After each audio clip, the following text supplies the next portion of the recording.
And we are recording on a last second show with Mr. Chris Hedges on Wednesday, January 22nd, 2025 at I think 1:14 p.m. Eastern time. So yesterday I found out both my buddies, both my Marine buddies, got pardons for January 6th. And so I te texted Miss Hicks and I was like, this is awesome. Jeremy's out because Jeremy's done the show twice from jail. And she was like, no, he's not. And so started looking into it. And yeah, he does seem to be the guy left behind. And I think that's a little horseshit. And so we're gonna get him out. And I don't know how I'm gonna go about this. I don't know how any of us are gonna go about this, but we're gonna figure it out.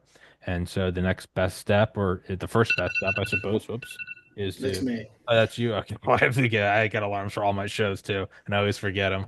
Uh, is to just first things first, just get it out there. Like, what is happening? Why is it happening? What can we do about it? Just, yeah. So, because we have a limited amount of time, I'm going to hand it over to you. Tell everyone who you are and kind of what's going on and how we can change it.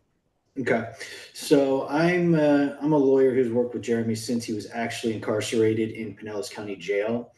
I've been pro bono working for him, doing this, that, and the other thing since the very beginning, dating back to his campaign for office from jail.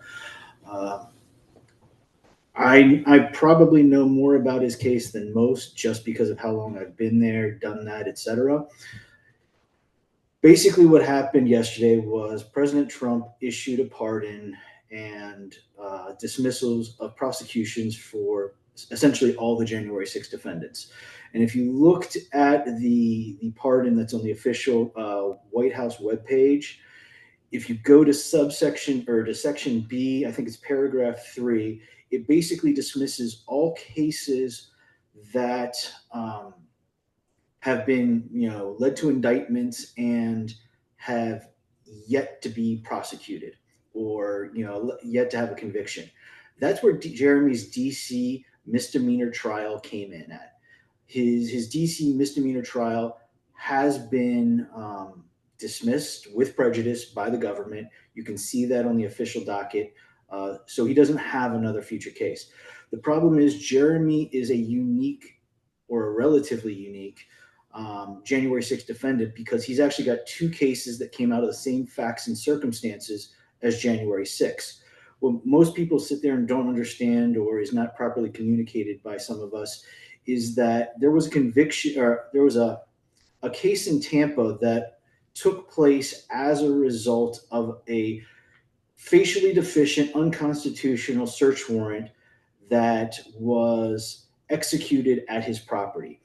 And, everyone, most of your listeners at least probably know that in that raid, things like short barrel rifles were found, grenades were found, classified documentation was found, and Jeremy had gone to trial for that. When you sit there and you look at what happened in that trial, the Jeremy was not convicted of four of the classified document charges, and those were on a CD that I can only believe that the jury came to the conclusion that that was planted evidence based on what they saw. However, they convicted him on grenades that were in his possession, even though Jeremy has sworn from the very beginning that those weren't his grenades. He's never had them. And he's gone into excruciating detail as to why and what have you. The other two things that were found were the two short barrel rifles. Jeremy has admitted those are his, but based on Supreme Court case precedent and other appellate courts, it would be argued that those weapons couldn't be considered, illegal for him to possess because they simply, did not have that tax stamp. There's cases that have already decided that in other states. The last issue, which is probably one of the bigger issues, is what's believed to be a quote unquote classified document. This was a document that Jeremy himself had specifically created. He has stated profusely that there was no classified material in it. If you look at actual federal law, there is federal law that would suggest it couldn't even be classified, even if the government wanted to, based on the nature of what's in there. I have a general understanding and idea of what is in that document. I've never seen it. And from what I've been told by Jeremy, in my opinion, it's impossible for it to be classified based on federal law. However, he was convicted by a jury for that. So Jeremy sits in jail right now because of this second Tampa case where he was convicted of 6 out of 10 charges. Now, the reality is that search warrant, there were some serious problems with it, not simply in the search warrant itself and what was found, but everything surrounding it, as the investigation and what happened once he did go to trial. Jeremy epitomizes what you could sit there and call someone who's been persecuted by the weaponization of government, and we were hoping that both his Tampa case would be pardoned and his case for DC would be dismissed. That didn't happen. I've already been in contact today with Jeremy's appellate lawyer, who would be the individual who would most likely be in charge of putting forward the application for a pardon for Jeremy in an official capacity. Jeremy was supposed to have a phone conversation with that lawyer yesterday at 2 p.m., and that didn't happen because Jeremy was told by DC guards that he was being released. And he got in line, he processed all his stuff out, he's on his way out the door with the rest of the January 6th defendants, and the United States Marshal said, sorry, you don't get to go because of your Tampa conviction. So he was taken back to his cell. Property that was left there, that he's had since he's been in jail for 5 months in DC, was gone. So he's back at this stage as if it was his first day back in DC jail, trying to get himself acclimated, etc. Needless to say, because of that timing issue, Jeremy was not able to talk with his lawyer. So I don't know exactly where things stand with his appellate lawyer moving forward with an appeal at this very moment. Hopefully I'll have some more clarity on that, in the near future. He's probably in as good of a mood as one could be under the circumstances, but you were 100% correct when you said, he is the man left behind. And I mean, I think that's a fact that's lost on most of us civilians, or at least civilians like me, who have never had the opportunity and never served in the armed services, where they have a code of honor and they believe in things like no man left behind.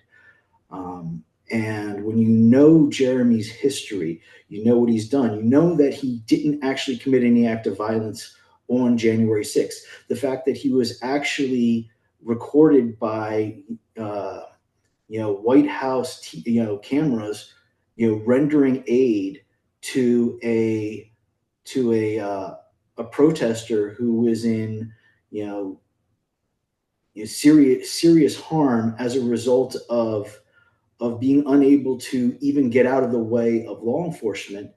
And it begs the question as to really why anyone would want to go to this lengths to pursue this one individual, and what was done. I mean, this is a discussion for a much longer show, but the reality is he wasn't violent. He didn't go into the Capitol. There were 2 judges that were used to get 2 different warrants. An arrest warrant was issued by a judge in Florida, and a search warrant was issued by a judge out of DC, which, makes me wonder, why is it exactly that you chose to use 2 different judges for 2 different warrants? I mean, I have my thoughts, but I mean, I'm not going to sit there and elaborate on it in 7 minutes. But needless to say, the search warrant took place, and Jeremy sits there in jail for a violation of his constitutional right, a violation of his Fourth Amendment right. I do have a lot of hope, in the sense that Yesterday, the president did provide a full and unconditional pardon to Ross Ulbricht. Hmm. I believe he's got a website called Silk Road or Oh something to yeah, that effect. yeah, that 2011-ish, I think. Yeah, Yeah, Silk Road. and it was based on the weaponization of government that was used against him.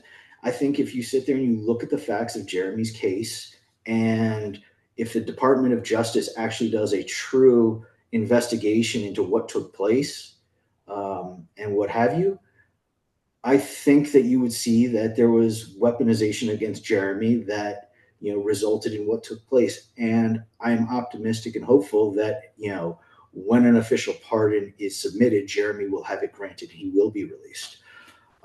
In the meantime, he's in DC until a holding facility is designated for him, and then he'll be most likely moved back to Florida, awaiting his appeal in the 11th Circuit, where he will be challenging the conviction's actual charges.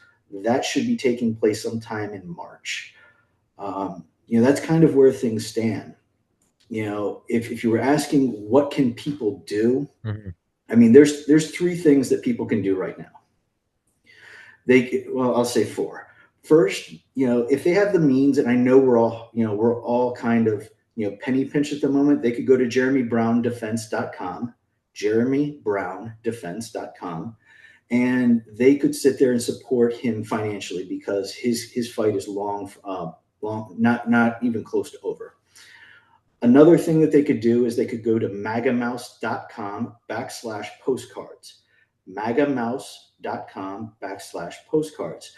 That's a website where they can sit there and, for no charge, I believe they can sit there and request these postcards that are actually specific to Jeremy, that are addressed to various representatives, etc. And those postcards will go out to inform them of representatives of Jeremy's situation. The only thing people would have to do, I believe, is secure their own postage. But that would be a way that they could make their voice heard and spread Jeremy's message to our elected officials. The third thing that they could do is they could go to whoisjeremybrown.com, whoisjeremybrown.com, and they can read up on what's there in Jeremy's actual story. Now, those are three different websites they could go to that give them three different options of what they can do. But here's the other thing that doesn't take much. Anyone can sit there and take this video and share it. Anyone can take any of those websites and post them and share it. We're at a point in time, I believe, where we as Americans need to remember that we are in a constitutional republic. And the only way that a constitutional republic survives is if we, the people, engage in our most precious civic duty, which is to be proactive in our own self-government. That means either running for office, that means showing up to school board meetings and other meetings to hold our elected officials and appointed officials accountable to their duties to the people. That requires proactive interaction with their offices to let them know what's important. If we don't sit there and collectively, the 300 plus million Americans, begin to let the politicians who basically believe that they run the country and we just sit there and do what they tell us, if we don't sit there and get proactive, nothing will change. I think also is just keep the foot on the pedal. Like, stay optimistic. Like it's like Trump. Trump, number one, should be dead, and number two, the election should have been stolen. He didn't die, and he's the president. We're in good standing. Like, don't get depressed, but also keep the foot on the gas. You got to get them all out, and Jeremy's got to get out, and it can be done. We have no better chance of it happening than now. Like, things could be so much shittier. Like you, 100%. yeah, like let's. So I don't mean like relax, but rather like no, it's good. Like things are good. We're moving in the right direction, but keep it going. Keep the momentum going. Keep the foot on the gas, and we're gonna get him out. I have no idea how, but we're going to. I have no doubt in my mind we will. And that's what it will take. It will take all of us taking a positive mindset and moving things forward in a positive way. Using the tools that are available to us. You know, I know that as soon as I have the opportunity, I will probably be driving up to DC to meet with congressmen that I've had either direct or indirect communications with to advocate for Jeremy. I know that I have interviewed for the weaponization committee on behalf of Jeremy and informed them of his presence in DC just after Donald Trump was uh, voted in on, what was it, November 4th, November 5th, 5th.